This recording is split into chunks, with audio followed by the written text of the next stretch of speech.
xilli degmada Buurteenle ee gobolka Nuuga ay ka socdaan horumaro kala duwan degmaduna ay sii fidaysa maalinba maalinta ka dambeysa ayaa waxaa loo baahday saawiyad ama dhul bannaan oo looga faa'iideysto arrimaha bulshada sida salaadaha roobdoonta ciidaha wacyigelinta bulshada iyo wixii la mid ah haddaba kulanka arrintaasi lagu qareemayo oo ay galabta iskugu yimaadeen culimadiinka waxgaradka nabadoonada maamulka degmada iyo bulshada qaybaheeda kala duwan ayaa lagu gorfeeyay dhaqaale ku baxaya iyadoona lagu qiimeeyay dhaqaale kor u dhaafaya $80,000 ugu horeen nabadoonada culimadiinka iyo mas'uuliyiin ka socday wasaaradda cadaaladda Puntland oo kulankan ka qayb galay ayaa dhankooda kelmada ka jeediyay iyagoona ku baaqay in arrintaasi loo istaago si mugla looga qayb qaato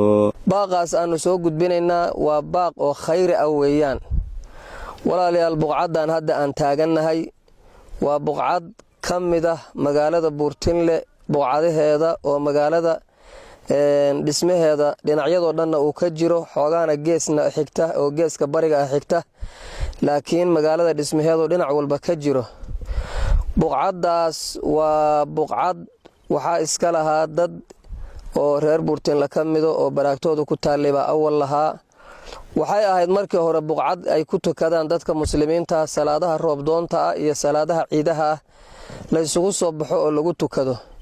ayadoo dad leeyahay oo dad khaas ah leeyihiin ba awal si ku meel gaar ah loogu tukan jiray culamaa diinka degmada Buurteenle iyo cuqaasha iyo nabadoonada iyo waxgaradka degmada Buurteenle waxay garteen oo isla garteen buqcadaas inay u gadaaniin goob cibaado oo masaajid ah oo musalla ah oo salaadaha ciidaha iyo salaadaha maaragtay roobdoonta iyo ijtimaaciyada khayriga oo waaweyn dadku isugu yimaadaan in loo iibiyo buqcadaas waa la iibiyay laakiin waxaan loo iibiyay dadka muslimiinta mutadawiciinta mutabarriciinta inay ka faa'iideystaan oo sadaqa jaariyada ay u noqoto oo waxooda ay kula baxaan oo waxooda ay ku horumarsadaan oo ay gadaaniin insha Allah taala waxaan ku codsanaynaa dadka muslimiinta muxsiniinta na dhageysanaya na daawanaya ha dhawaadeen ha dheeraadeen buqcadaas inay nala iibiyaan ay nala gadaanin oo ugu baaqaynaa dadka muslimiinta ah oo na daawanaya ama na dhageysan doona in ay ka qayb qaataan oo waliba ay iska xil saaraan waa sadaqad jaariya weeye nabigeena sallallahu alayhi wasallam waa amaanay sadaqada jaariyada ah meeshan waa meel loo diyaarinayo sidaan hore u sheegnay in lagu tukado kaliya aan waxdan oo kala laga lahayn dadka reer Buurteenle si gaar ah waxaan u sheegaynaa inay iska xil saaraan balad iyo baadiyaba dadka magaalada jooga iyo qofkii baadiye jooga iyo qofkii tuulo jooga deegaanka Buurteenle dadka jooga inay iska xil saaraan si ay uga qayb qaadan lahaayeen arinta ka soo qayb qaata dhulkan waxa weeye waa dhul aad iyo aad u anfacaya degmada Buurteenle iyo muslimiinta oo dhanba marka insha Allah taala ilaahi subhanahu wa taala wuxuu yiri wa fi dhalika falyatanafasil mutanafisun kaas ha ku tartameen buuri kuwa tartamayay kaas ha ku tartameen intii laga soo sheekay arrimo khayr ah marka walaalayaal dadkiin khayrka jeclaa waxaan rajaynaynaa inaad ka soo jawaabaysaan qayb kamidana waaba waqfeeno waxay ula baxeen ilaahay daraadiis ayagana ilaahay abaal mariyo waxay la baxeen intii kalena oo ay dadka culimada iyo odayaashu ay ka iibiyeen baan muslimiinta waxaan la wadaagaynaa lacagtaas lagu iibiyay oo dadkaas ay leeyihiin inay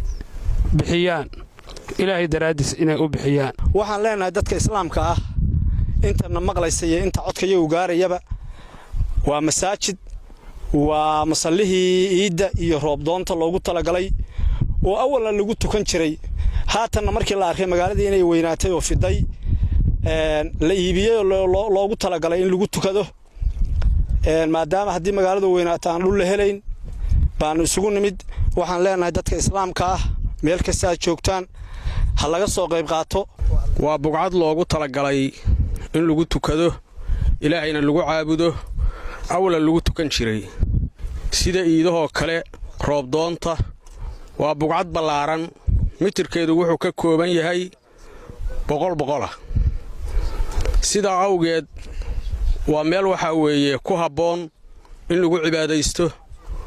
ilaahayna lagu baryo laguna tukado sida awgeed baa waxa weeye waxa la qorsheeyay maadaama magaalada ay ku dhowdahay in waxa weeye dhulku waa iska buuxsamaya oo dhisma ku socda inta magaaladu aan la dhisin dhulkaas waxa weeye dadkii lahaa in laga iibiyo. waxaan halkan baaq uga direynaa ummadda islaamka ee Soomaaliyeed dal iyo gudaba ha joogeene buqcadan waa buqcad aad iyo aad u ballaaran oo shacabka reer Puntland ugu tala galeen inay ku tukadaan ciidaha iyo roob doonta runtii waa degmo aad u ballaaran mana lahayn meel musalla ballaaran ah oo mujtamaca inta tira leego reer Puntland isugu imaan doonaan marka waxa leenahay arrinta laga soo qayb qaato waxaan runtii rabaa inaan halkan baaq uga diro qurba joogta reer Puntland ama qurba joogta Soomaaliyeed ee khayrka jecel inay ka soo qayb qaataan gadida dhulka iyo dhismahaba runtii meeshan waxay u baahan tahay ugu yaraan $70,000 ilaa $80,000. gudoomiyaha degmada Puntland ayaa gabagabadii kulankaasi ka hadlay isagoona sheegay in ka maamul ahaan qaybtooda ay ka qaadanayaan wuxuuna bulshada ugu baaqay in laga qayb qaato. anagu meel walba oo fariinta la gaarsiinayo haday dawladda dhexe noqoto iyo haday cid kale aan la tacaamul ay noqotaba insha Allah waan gaarsiinaynaa waxaan xoojinayaa oo taakiidinayaa baaqa loogu qareemayo meeshaan maslaha ah ka maamul ahaan insha Allah waxaanu ballan qaadaynaa hadii Ilaahay idmo inaanu anaguna aanu qayb ka qaadan doono iibinta dhulkan waan rajaynaynaa insha Allah dadka ugu horeeyo wax ka baxsha inaanu noqono hadii Ilaahay yiraahdo. Mawlid Maxamed Kooshin warbaahinta SBC degmada Puntland.